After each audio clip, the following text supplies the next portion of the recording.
So hi guys and welcome back to Muskan Gyan मंत्र।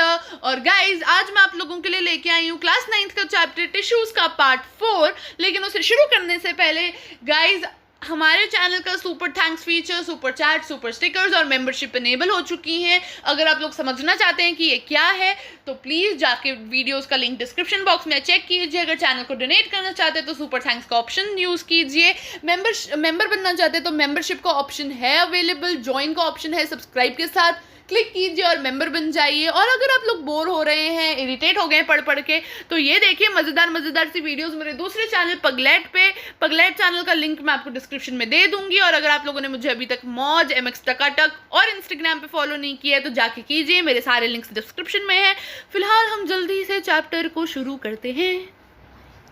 तो अब हम लोग शुरू करते हैं हमारे टॉपिक के साथ। और इस टॉपिक के अंदर हम लोगों ने ये पढ़ना है कि सब्सटेंसेस का ट्रांसपोर्ट कैसे होता है प्लाज्मा मेम्ब्रेन, यानी कि हमारे जो सेल मेम्ब्रेन होती है उसमें से फ्लूइड्स, गैसेस और सॉलिड मटेरियल, सॉलिड सब्सटेंसेस किस तरीके से आगे ट्रांसपोर्ट करते हैं, किस तरीके से आगे बढ़ते हैं, सेल के अंदर कैसे पास आउट होते हैं, टिश्यूज़ में कैसे घुसते हैं, उन्हें न्यूट्रिएंट्स वगैरह कैसे प्रोवाइड किए जाते हैं, ये सब हम इस टॉपिक के अंदर पढ़ेंगे। तो लेट्स स्टार्ट।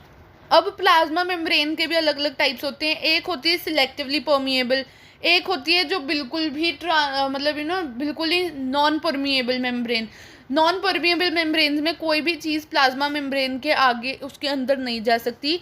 फुल्ली परमिएबल में कोई भी सब्सटेंस सेल के अंदर घुस सकता है प्लाज्मा मेम्ब्रेन को क्रॉस करके।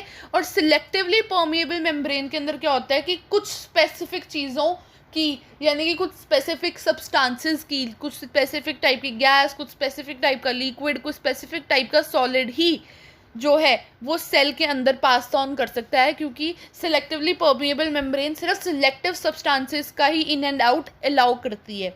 तो यहाँ पर हम सिलेक्टिवली परमिएबल मेम्ब्रेन को ध्यान में रखते जो पढ़ रहे हैं, जो भी पढ़ेंगे हम। तो सिलेक्टिवली परमिएबल मेम्ब्रेन के अंदर सब्सटेंसेस दो प्रोसेसेस के थ्रू पास आउट करते हैं। एक होता है डिफ्यूजन और दूसरा होता है ऑस्मोसिस। होता दोनों में सेम ही है, लेकिन डिफ्यूजन में गैसेस का इन एंड आउट होता है और ऑस्मोसिस में वाटर का इन एंड आउट होता है। ठीक है, तो अब डिफ्यूजन एक ऐसा प्रोसेस है, डिफ्यूजन और ऑस्मोसिस दोनों ही एक ऐसे प्रोसेसेस हैं जिसमें जो भी गैस या जो लिक्विड है वो लेवल ऑफ हायर कंसेंट्रेशन से लोअर कंसेंट्रेशन में चला जाता है। सपोज सेल के अंदर गैस जो है CO2 है वो ज़्यादा है और बाहर सेल के बाहर जो है वो CO2 कम है, तो सेल के अंदर से CO2 बाहर चली जाएगी। सिमिलरली अगर सेल में वाटर ज़्यादा है और सेल के बाहर वाटर कम है तो सेल के अंदर से वाटर जो है वो बाहर चला जाएगा। तो डिफ्यूजन में गैसेस का इन एंड आउट होता है, ऑस्मोसिस में क्या होता है, वाटर का इन एंड आउट होता है। डेफिनेशंस आपकी स्क्रीन पे है, फुली डिटेल्ड नोट्स मेरी वेबसाइट पे है, वेबसाइट का लिंक डिस्क्रिप्शन में है। तो डिफ्यूजन एक ऐसा प्रोसेस है जिसकी वजह से जो सब्सटेंसेस हैं सेल के अंदर से रीजन ऑफ हायर कंसंट्रेशन से लोअर कंसंट्रेशन में चले जाते हैं, यानी कि जिस जगह पे ज़्यादा अवेलेबिलिटी है वहाँ से कम अवेलेबिलिटी वाली जगह पे चले जाते हैं, ताकि हर जगह एक बैलेंस हो सके। अब एक होता है आइसोटोनिक सोल्यूशन। अब आइसोटोनिक सोल्यूशन क्या होता है, एक ऐसा सोल्यूशन जिसके अंदर सेल जब प्लेस्ड है तो सेल के अंदर जितना पानी है उतना ही पानी सेल के बाहर है, तो वो आइसोटोनिक सोल्यूशन है। यानी कि अब ना ही पानी सेल से बाहर जाएगा ना ही सेल के अंदर आएगा। हाइपोटोनिक सोल्यूशन में क्या होता है, हाइपोटोनिक सोल्यूशन एक ऐसा सोल्यूशन होता है कि सेल के बाहर बहुत सारा पानी है लेकिन सेल के अंदर पानी कम है, तो सेल जो है वो पानी को एब्जॉर्ब कर लेगा ताकि बैलेंस बन जाए। हाइपरटोनिक सोल्यूशन में ये होता है कि सेल के अंदर बहुत सारा पानी है लेकिन सेल के बाहर पानी कम है, इसलिए अब वो पानी को सेल